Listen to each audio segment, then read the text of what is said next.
À vous. Merci, Laura. Cette semaine, on souligne le 25e anniversaire de la loi sur l'équité salariale adoptée par le gouvernement de Lucien Bouchard. C'est une loi qui a permis de très grandes avancées pour les femmes sur le marché du travail au Québec, avec un traitement plus équitable entre les postes occupés par des femmes et ceux occupés majoritairement par des hommes. Maintenant, il ne faut pas s'asseoir sur nos lauriers. Il faut plutôt, c'est l'occasion de se demander qu'est-ce qu'on peut faire de plus 25 ans plus tard.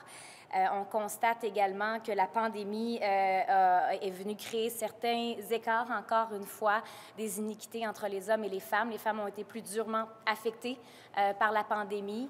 Et également la relance économique qui ne repose pas sur une meilleure valorisation de la place des femmes au sein de l'économie québécoise. Alors, il y a également, dans le réseau public, des métiers traditionnellement occupés par des femmes qui sont encore sous-payées. On a des femmes dans les rues du Québec qui demandent de meilleures conditions salariales, notamment dans le réseau des centres de la petite enfance et également dans le réseau de la santé. On constate également la conciliation qui est encore très difficile pour les femmes qui veulent accéder à des postes de haut niveau ou encore dans des secteurs plus masculins. Alors, il y a l'équité, il y a l'égalité. Ce sont des principes qui doivent continuellement être défendus.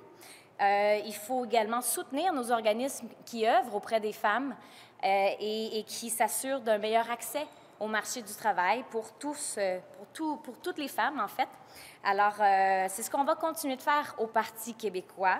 Et d'abord, on en appelle également au gouvernement du Québec à une meilleure collaboration en répondant à l'appel des éducatrices à l'enfance qui sont présentement devant le Conseil du Trésor pour un rattrapage salarial massif.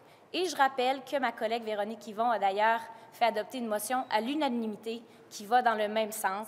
Alors, il est grand temps que le gouvernement réponde à cet appel et qu'on règle la question du rattrapage salarial massif des éducatrices à l'enfance. Ce serait déjà une très grande avancée.